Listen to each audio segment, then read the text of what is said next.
Assalamu alaikum, beloved Hazur. Islam.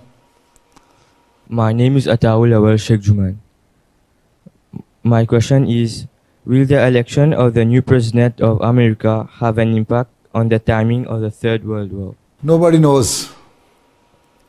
If in Allah's plan it is destined to happen, then it will happen. Right? And no matter whether the American president is changed or new president comes or not. Also, if they use sense, then it can be delayed. But ultimately, as the world is forgetting their responsibilities, they are not following the teachings given to them by Allah Ta'ala, they are not discharging their duties they owe to Allah Ta'ala, they are not discharging their duties they owe to their fellow being, then Allah's wrath and punishment will come, and it can come in the shape of world war.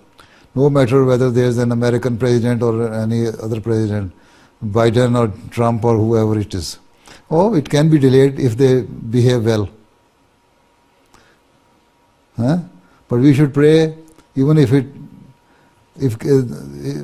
Allah Ta'ala have mercy on us, and it should not happen during our lifetime, and Allah Ta'ala change the minds of the people, and they accept the teachings of Islam and what Allah Ta'ala says. Then, yes, we can hope that it can stop. Otherwise, under present circumstances, no matter who is the president, it seems as if it is going to happen. When? Allah knows better. Jazakallah.